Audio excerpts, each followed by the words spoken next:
नमस्कार दोस्तों, आपके अपने YouTube चैनल एडू फैक्ट के प्लेटफॉर्म पे आप सभी हिंदी के विद्यार्थियों का हार्दिक स्वागत है। दोस्तों, आज हम बात करेंगे रीतिबद्ध शाखा के प्रमुख कवि केशवदास जी के विषय में। इसके पहले हमने भक्ति काल का संपूर्ण अध्ययन विस्तार पूर्वक कर लिया है, तो अगर आपने वो कक्षाएं नहीं देखी हैं तो आप प्लेलिस्ट पे जाइए, वहाँ आपको सभी कक्षाएं क्रमवार और विस्तार पूर्वक मिल जाएंगी।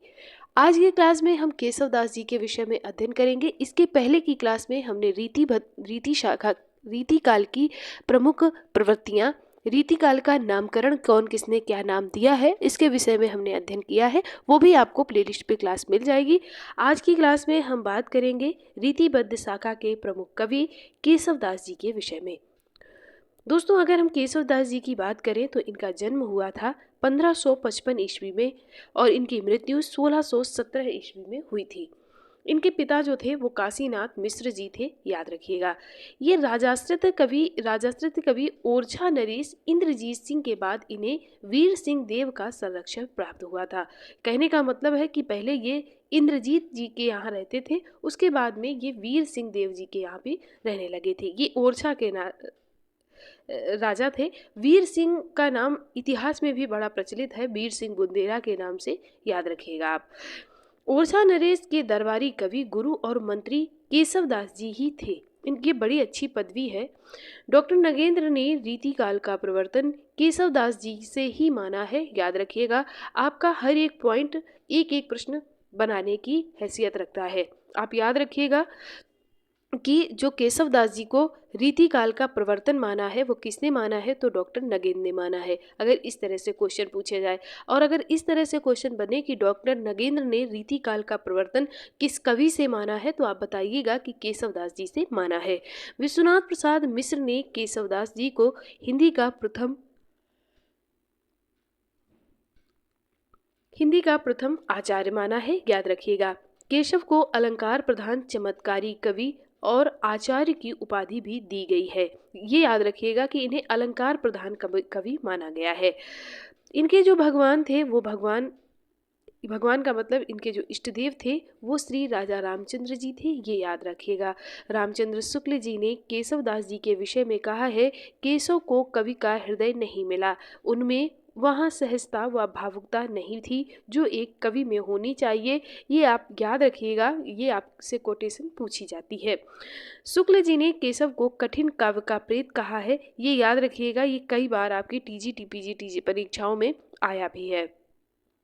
इनके प्रमुख ग्रंथ कौन कौन से थे, तो याद रखिएगा इनके जो प्रमुख ग्रंथ हैं वो रसिक प्रिया, कवि प्रिया, नखशिख और विज्ञान गीता है।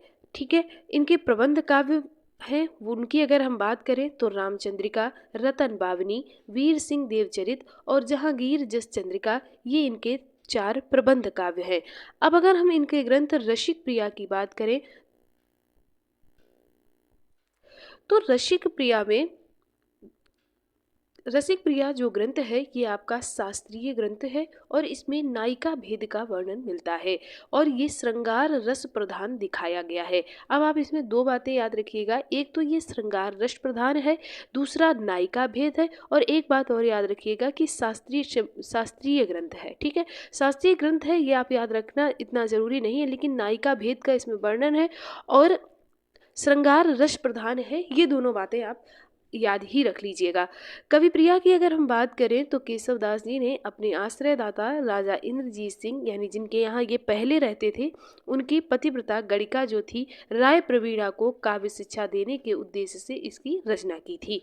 यानी जो इंद्रजीत जी की जो गणिका थी, गणिका आप जानते होंगे, गणिका देवदासी, ये इनके विषय में आपने पढ़ा होगा इतिहास में।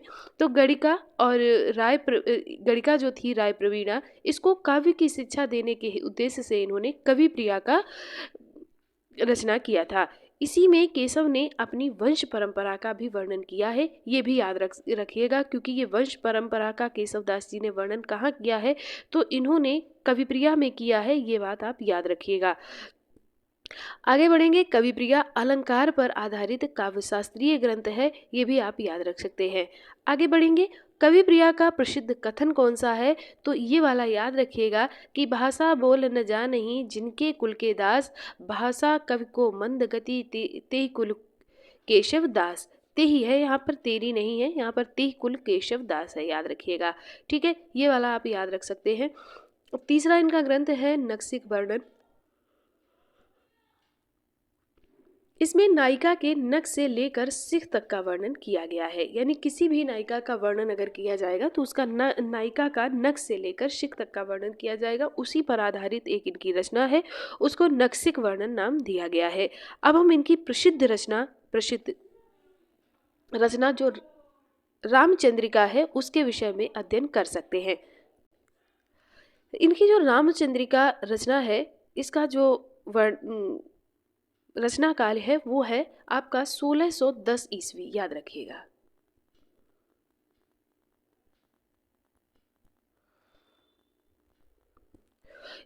उसका समय क्या है तो 1610 ईस्वी है, याद रखिएगा।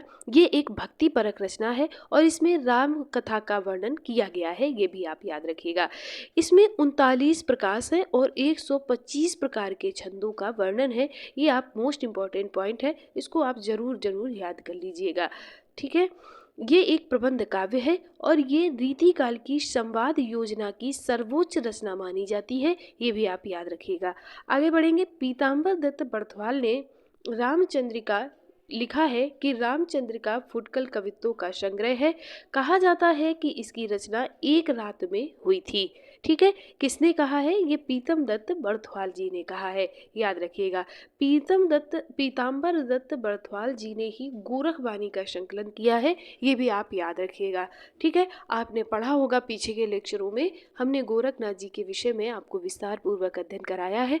अगर आपने नहीं किया है तो आप प्लेलिस्ट पे जाइए, वहाँ आपको आदिकाल के जो कवि हैं उनमें आपको गोरखनाथ गोरखपंथ संबंधी वीडियो मिलेंगे, वहां आप उसका अध्ययन कर सकते हैं। रामचंद्रिका के अनुकरण पर गुमान कवि ने कृष्ण चंद्रिका का भी एक रात में ही रचना की थी, याद रखिएगा। अब इनकी एक और रचना है रतन बावनी, उसका भी देख लेते हैं। तो ये जो रतन बावनी है ये एक प्रशस्ति काव्य है। कुंवर रतन सेन की वीरता, शौर्य, पराक्रम का छपयों में इसमें वर्णन किया गया है। प्रशस्ति काव्य का मतलब होता है किसी भी राजा के बारे में प्रशंसा का मतलब कि उसकी प्रशंसा का वर्णन करना, ये प्रशस्ति काव्य होता है, आप याद रख सकते हैं। आगे बढ़ेंगे। इनका अगला ग्रंथ है वीर देव सिंह चरित। ये इनका जो इसकी रचना हुई थी वो 1609 में हुई थी और ये आश्रयदाता वीर सिंह के चरित्र का गुणगान इसमें किया गया है। आगे बढ़ेंगे। विज्ञान गीता इनकी 1610 की है और ये आध्यात्मिक एवं वैराग्य से संबंधित रचना मानी जाती है। ये संस्कृत के कृष्ण मिश्र कृत प्रबोध चंद्रोदय के ढंग पर लिखा गया है, ये भी आप याद रख सकते हैं। देखिए जो रचनाएं हैं उनका समय जरूर याद रखिएगा, क्योंकि कई बार इनकी ये रचनाएं मिलान के क्वेश्चन में पूछ ली गई है। तो अगर मिलान के फॉर्म में पूछी जाती हैं तो उसके लिए आपको उनका समय याद करना बहुत ज़रूरी होता है। जहांगीर जस चंद्रिका की जो इन्होंने रचना की थी वो 1612 ईस्वी में की थी, आप याद रखिएगा। इसमें जहांगीर कौन था? तो मुगल वंश का शासक था, अकबर का पुत्र था, शाहजहां का पिता था। जहांगीर के यश और वैभव संबंधी प्रशस्ति काव्य का वर्णन इसमें किया गया है। छंदमाला एवं 12 मासा नामक ग्रंथ केशवदास ने ही लिखा है, ये भी आप याद रख सकते हैं। तो ये था केशवदास जी के विषय में आपका अध्ययन किया आपने। ठीक है, कल की क्लास में हम भूषण और मतिराम जैसे प्रसिद्ध कवियों का अध्ययन करेंगे। तो दोस्तों आज आपको ये क्लास कैसी लगी आप हमें कमेंट करके ज़रूर बताएं, और अगर वीडियो पसंद आया है तो लाइक करें। लाइक करने में आपका कुछ नहीं जाएगा, तो लाइक करें और दोस्तों के साथ शेयर करें। आपको ऐसे ही कक्षाएं मिलती रहें उसके लिए चैनल को सब्सक्राइब जरूर कर लें। आप सभी विद्यार्थियों का एक बार दिल से बहुत बहुत धन्यवाद।